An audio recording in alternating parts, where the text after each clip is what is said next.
I'm Andy Buckler. I'm here to talk briefly about the question, who should Kamala Harris choose as her VP? And I realize that whatever I'm about to say will become moot sometime between now and tomorrow night because she's going to announce who she's picked, and then that'll be that. But I've felt very involved with this decision. I don't know why. I don't think it's the hugest decision. I'm eager for everything to be done as well as possible.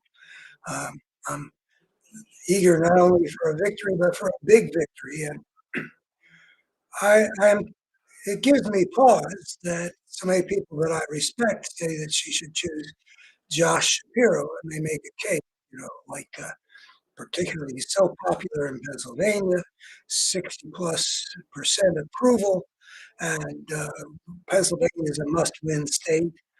That's a strong argument. And he's also very gifted as a politician, to speak, to make a case. He's exciting to listen to. I actually am a fan of Shapiro's, uh, in the, to the extent that I am envisioning that sometime in the next 12 years he will be president of the United States. He's only 51 at this point, and he'd be the age Kamala Harris is now in 8 years, for example. And I think he's got what it takes, and he probably would be a good person to put forward as America's first Jewish president if we can continue to expand our repertoire beyond the white male Protestants until JFK that America's always had. But I have reasons, which I've given in a previous video, for thinking that Shapiro is not the right person for this slot on this ticket at this time. And that's got to do with the fact that with respect to issues having to do with Israel and Gaza and the various demonstrations that have taken place around that conflict, um, he's a controversial figure.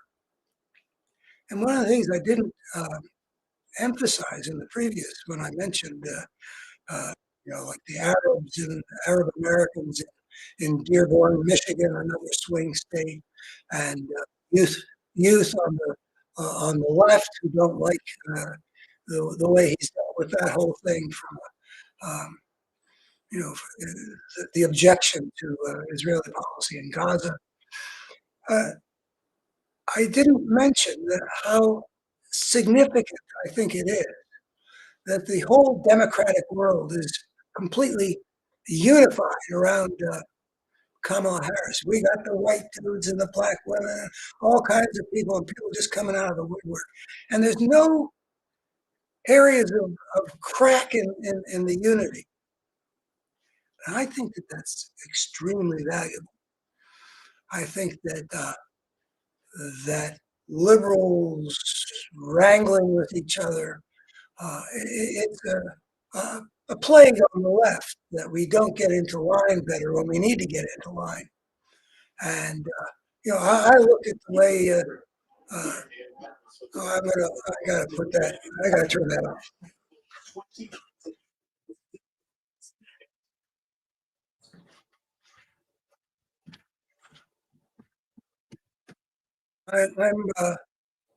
I feel that one of the contributors to Trump's victory in 2016, which is a disaster, even if we win this one, that we had to go through him being elected president, is just terrible.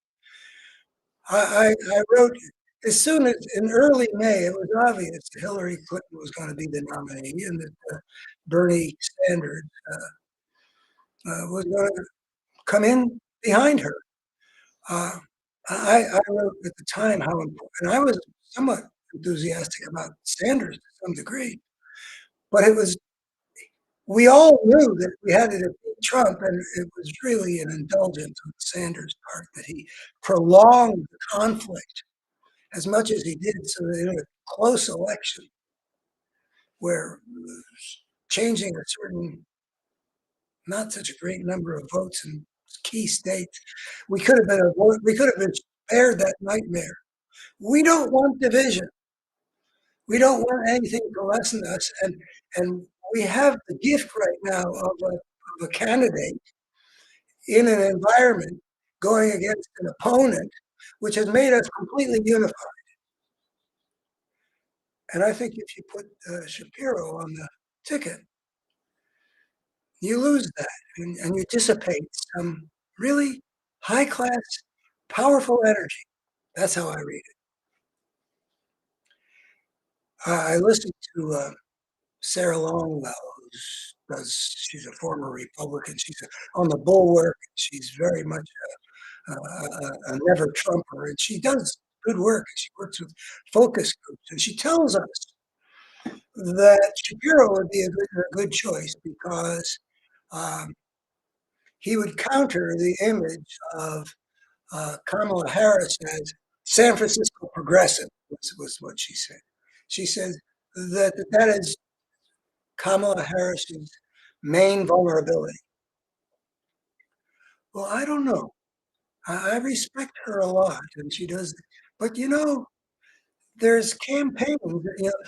She conveyed that this is sort of imprinted on the sort of center right line that San Francisco progressive is something you don't want to associate yourself with. You can't support. Maybe she's right. I actually think that that's somewhat antiquated stuff. Now, it may be that people can be triggered by certain words, San Francisco values for Nancy Pelosi and all that stuff. Okay, the right wing has been indoctrinated to salivate or whatever the right organic response would be, to be disgusted at the thought of something that's progressive. But things have changed in American politics since left right was really about policy. I think there's an answer to the whole, you know, uh, progressive. We're not, our politics haven't been about policy much for some time. The Republican Party has become something which is about, well, that's another thing, but it ain't about policy. They don't really believe in anything. They're just out for power. And we don't have policy debates like in the America I grew up in when liberals and conservatives had different attitudes about how to deal with this and how to deal with that. Just a whole long list of things that we deal with this way or we deal with that way. Both positions being at least partially offered in good faith. And that's not what we've been fighting about for the last almost generation, not about policy. It's just a struggle for power. And with respect to how to defuse the progressive in San Francisco thing, I think the thing to do is to say, we represent the overwhelming majority of Americans on this issue and that issue and that issue. And there are poll numbers that show that on abortion, climate change, and gun rights, that Kamala and her mate can talk about how they're representing the desires of the majority, and Trump and company are representing an extreme position. Not right versus left, but majority versus extreme. I think that diffuses it. I think it can be done. I think that that's really where we're at right now in America. Not about liberal versus conservative. There's nothing conservative about Trump or the Trump party. They're not consistent with respect to principle. They trade the principles in and out. The people like Barry Goldwater or even Dwight Eisenhower, Ronald Reagan have principles that they apply in some consistent fashion. Not these guys. So I don't think we need to be afraid of the right-left thing. And they talk about Tim Walz being too progressive. So she wouldn't have it counter the progressive thing. Well, he's the guy that introduced the idea of weird. And he is, I say this as a Minnesota boy, looking at that guy, listening to the way he talks, he is just so American normal that normal versus weird is really bigger than right versus left. He has accomplished, as governor of Minnesota, a whole range of things that the liberal side of the equation has been in favor of. Some of it is very progressive, some of it is more down the middle of the plate. But basically, he can represent himself as your Midwestern dad, a can-do guy who grew up in a town in Nebraska of only 400 people in rural America. I think the district he used to carry into Congress had a lot of conservatives in it. I see him as being able to help build the blue wall going east into Wisconsin and further east into Michigan and I can imagine Walt Shapiro can be brought on board to help carry Pennsylvania. I don't think that if he's not I do have some concern since the futures markets have been talking about Shapiro as the odds-on favorite. I have some concern that people will feel that they've had some snatched from them. I, I, I think it was a mistake. If she hadn't chosen Shapiro, I think it was a mistake to schedule the first thing in Philadelphia because that's what sent the futures markets into a stratosphere for Shapiro. They interpreted that as being okay. It's going to be Shapiro. The campaign says, "Well, you shouldn't interpret it that way." So that fear that there might be a degree of woundedness that people in Pennsylvania feel. But yeah, I would expect that Shapiro be brought on board and to help Walt and Kamala Harris carry uh, Pennsylvania too. I don't think that Pennsylvania is something that Trump can get. Not if the campaign is run well. And from my point of view, running it well means avoiding controversy right now, maintaining the unity, and bringing on board a guy that just sort of checks all the boxes of middle America. They're not going to see him as progressive. Who's thinking in those terms anyhow?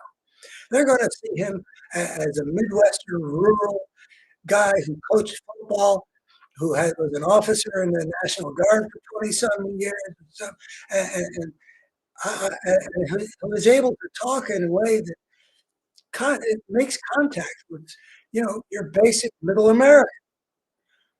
I think there's no downside, and maintaining a Democratic ticket with no downside is what I think is called for. So those are my thoughts. We'll see what she does.